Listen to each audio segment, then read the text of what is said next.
Assalamualaikum warahmatullahi wabarakatuh. Salam dan bahagia guru penggerak.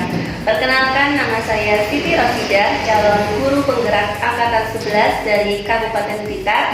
Saat ini saya akan melakukan wawancara terkait tugas modul 3.1, yaitu pengambilan keputusan berbasis nilai kebajikan. Di sebelah saya ada Ibu Yeni Purwanti SPD MPD selaku Kepala Sekolah UPTSN Pagorjo 1, Kepala Sekolah di lembaga saya sendiri. Langsung saja kita langsung mewawancarai Ibu Yeni Purwanti. Assalamualaikum Ibu Yeni. Waalaikumsalam warahmatullahi wabarakatuh. Bagaimana kabarnya Ibu? Alhamdulillah baik, Sehat, semangat dulu ya. Tentu semangat, apalagi membersamai calon guru penggerak yang hebat seperti Bu Siti Rosidah. Terima kasih Ibu. Baik Ibu, mohon maaf mengganggu waktunya sebentar. Saya akan melakukan wawancara. Jadi nanti ada beberapa pertanyaan yang saya ajukan kepada Ibu terkait pengambilan keputusan berbasis nilai kebajikan. Seperti itu Ibu ya. Baik, langsung saja untuk pertanyaan pertama.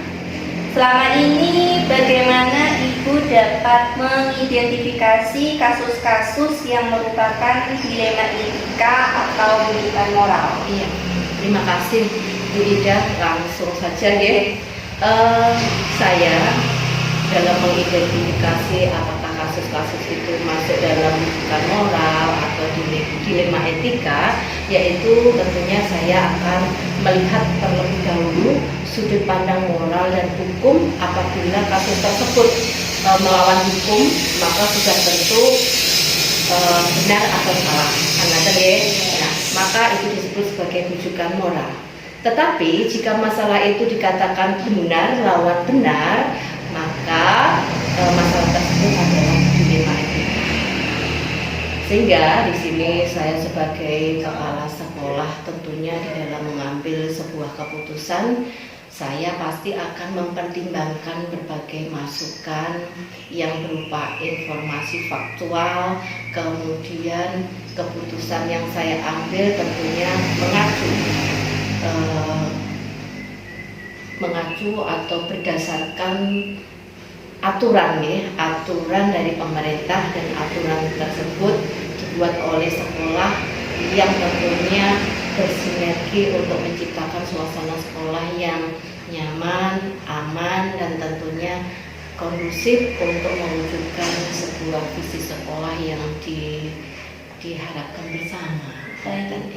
Berarti untuk dapat mengidentifikasi berarti dilihat terlebih dahulu apakah itu benar melawan benar dan benar melawan salah. Jadi kita akhirnya bisa menentukan, oh ini dilema etika, oh ini masalah tentang rujukan moral gitu. Baik Ibu, untuk pertanyaan selanjutnya yaitu selama ini bagaimana Ibu menjalankan pengambilan keputusan di sekolah Ibu, terutama untuk kasus-kasus di mana ada dua kepentingan yang sama-sama benar atau sama-sama mengandung nilai kebajikan. Nah, tentunya selama ini saya dalam mengidentifikasi kasus dari berbagai sudut pandang ya, kemudian akan menimbang secara matang mana yang paling benar, dan keputusan tersebut menguntungkan dua pihak tentunya. Jadi jangan sampai ada pihak yang dirugikan. Kemudian di sini saya juga berupaya untuk membuat sebuah keputusan dengan mempertimbangkan masukan-masukan dari teman sejawat, kemudian dari stakeholder sekolah, ya, kemudian dari warga sekolah, utamanya di sini wali murid, komite, begitu ya, untuk membantu mencari solusi-solusi sehingga apa yang menjadi keputusan dari seorang kepala sekolah ini nanti benar-benar tepat dan bijaksana. Baik, pengambilan keputusan jadi harus melihat manfaatnya gitu ya Bu, manfaatnya bagi orang banyak. Baik, untuk selanjutnya Ibu, langkah-langkah atau prosedur seperti apa yang biasa dilakukan selama ini? Selama ini saya dalam mengambil sebuah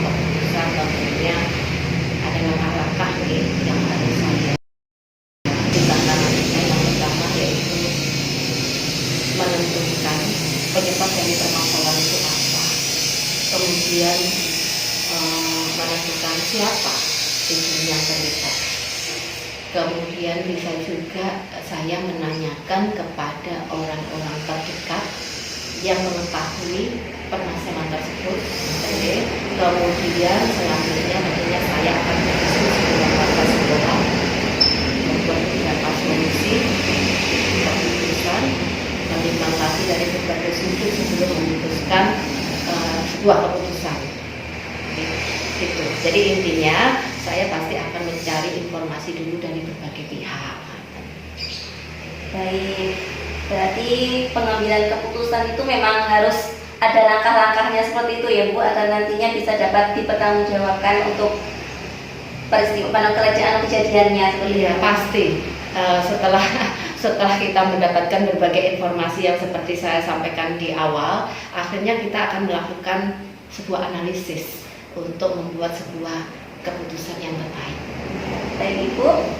Kemudian untuk selanjutnya yaitu hal-hal apa saja yang selama ini Ibu anggap efektif untuk dalam mengambil keputusan pada kasus-kasus dilema etika yang paling efektif Ibu. Iya, ya tentunya yaitu tadi melakukan sebuah analisis kasus. Jadi dianalisis dulu kasusnya, kemudian kita akan mencari solusi yang tepat. Tentunya solusi itu kita sesuaikan dengan aturan dan norma yang berlaku gitu. Kemudian yang jelas mengedepankan kepentingan umum di atas kepentingan pribadi tentunya. Jadi tidak ada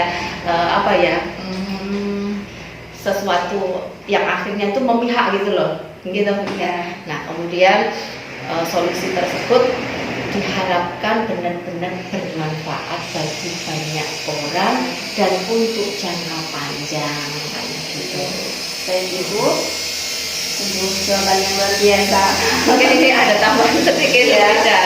Jadi sehingga keputusan yang kita anggap itu efektif yaitu apabila masalah tersebut bisa diselesaikan dengan baik dan secara objektif tanpa ada unsur keberpihakan kepada salah satu orang, atau Ini kasih. ya kasih. Dan tentunya kita selesaikan secara bijaksana dengan bijaksana dari berbagai pihak, utamanya dari warga sekolah seperti yang saya sebut di awal tadi. Baik Ibu, untuk pertanyaan selanjutnya yaitu hal-hal yang merupakan tantangan. Pasti kalau kita mengambil keputusan pada kasus-kasus dilema etika, pasti ada beberapa tantangan yang menurut Ibu itu merupakan suatu hal yang berat. Jadi hal-hal apa saja itu? Iya. Jadi pasti segala sesuatu itu kita tidak mungkin lepas dari yang namanya resiko atau tantangan atau apa. Pasti ada tantangan meskipun itu besar atau kecil. Yang jelas dalam menyikapi atau menghadapi tantangan yang ada di dalam mengambil keputusan itu adalah mencari keputusan. Itu merupakan sebuah tantangan yang besar buat saya karena anggap sama-sama benar. Kemudian kita harus menentukan atau harus membuat sebuah keputusan yang benar-benar bijak dan tidak merugikan pihak-pihak tertentu. Kemudian itu yang pertama ya. Jadi tantangannya adalah mencari atau mendapatkan sebuah keputusan yang terbaik. Kemudian tantangan yang kedua, apa yang kita sampaikan atau mungkin itu keputusan kita kadang belum atau tidak bisa diterima oleh semua banyak orang kan ya. Kemudian bagaimana nanti misalnya saya menghadapi banyak yang akan menerima pendapat saya atau kebijakan saya begitu. Akhirnya ya solusinya harus kita cari gitu yang benar-benar nanti tidak merugikan banyak orang. Misalnya dengan memberikan pengertian semua pihak bahwa keputusan ini sudah melalui proses musyawarah dari berbagai pihak. memang kita dalam mengambil sebuah keputusan pasti ada resikonya. Kadang keputusan yang kita ambil memang kadang ada yang tidak menyukai, Iya. seperti itu ya Bu. Iya. Itu memang tantangan yang luar Iya. biasa harus kita hadapi. Oleh sebab itu ya kembali lagi bagaimana kita memiliki peran sebagai pemimpin untuk memberikan keputusan yang benar-benar adil, ya, benar-benar adil dan tidak memihak di antara Salah satu dengan satu yang satunya. lain. Iya. Baik Ibu, untuk pertanyaan selanjutnya, apakah Ibu memiliki sebuah tata kelola atau jadwal tertentu dalam sebuah penyelesaian kasus dilema etika? Apakah Ibu langsung menyelesaikan di tempat atau memiliki jadwal untuk menyelesaikannya? Bentuk atau prosedur seperti apa yang Ibu jalankan?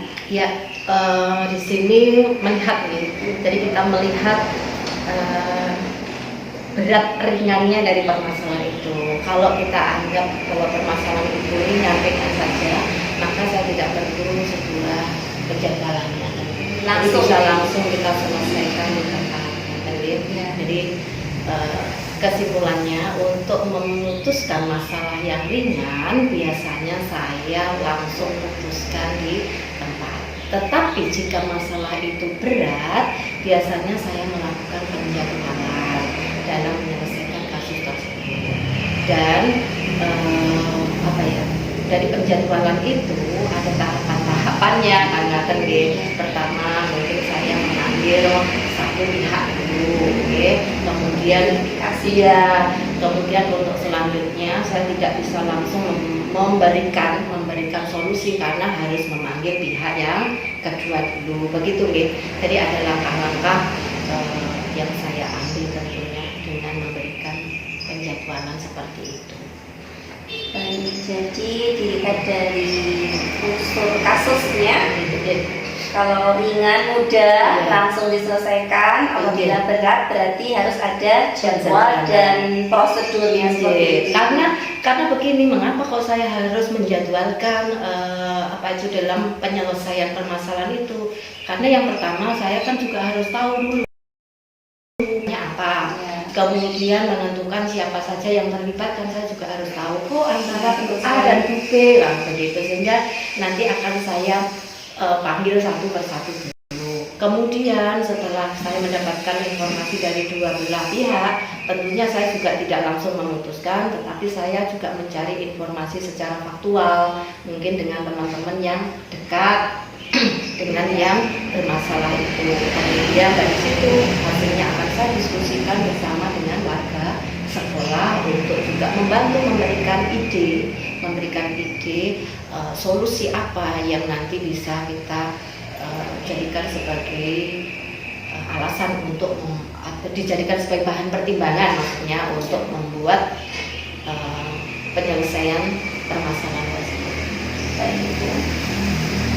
Untuk selanjutnya yaitu adakah seseorang atau faktor-faktor yang selama ini membantu Ibu dalam pengambilan keputusan dalam kasus-kasus dilema etika?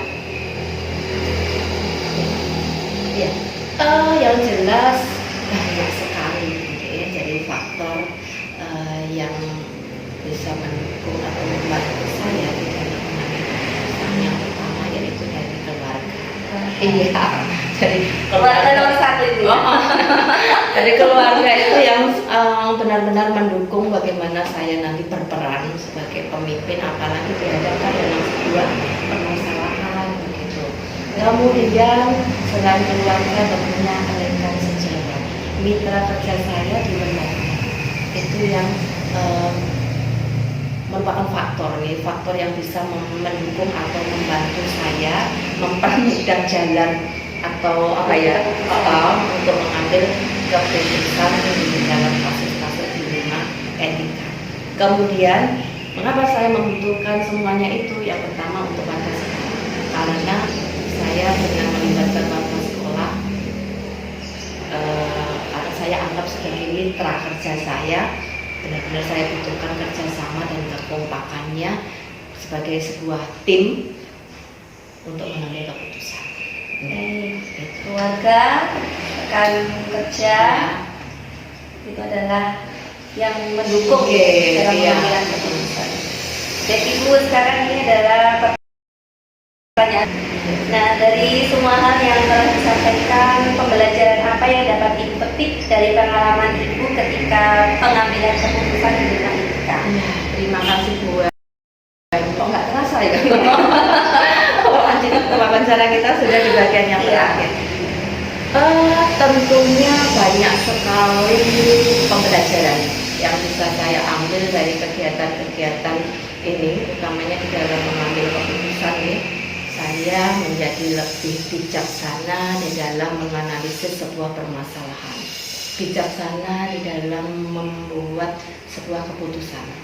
Keputusan.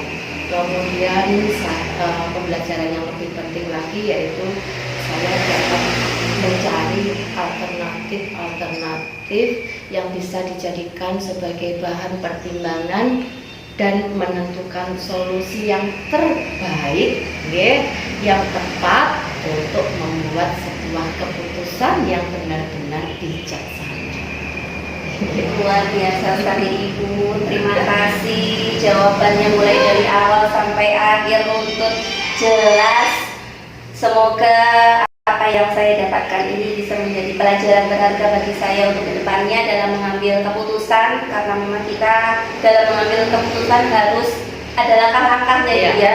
Nanti agar apa yang kita putuskan itu dapat kita pertanggungjawabkan dan dapat bermanfaat bagi orang lain. Iya, terima kasih juga Bu Ida untuk wawancara. Saya terima kasih banyak karena dengan seperti ini kan kita bisa berbagi praktik baik, apalagi Bu Ida kan di dalam program Guru Penggerak itu mendapatkan ilmu-ilmunya yang sangat luar biasa, dan tentunya nanti saya juga berharap, besar sekali harapan saya untuk Bu Ida khususnya selaku calon guru penggerak dan teman-teman calon guru penggerak yang lain agar nantinya benar-benar siap untuk menjadi agen perubahan dan memberikan pembelajaran yang memihak kepada anak, dan akhirnya kualitas pendidikan kita kan semakin meningkat. Ya, terima kasih Ibu untuk waktu yang diberikan untuk wawancara kali ini.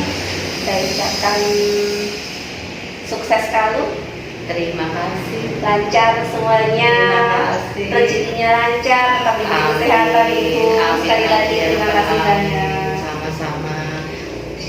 Demikian juga saya mengucapkan terima kasih ke Bu Ida. Mudah-mudahan Bu Ida selalu sukses, sehat, dan bisa membersamai anak-anak menuju impiannya. Terima kasih.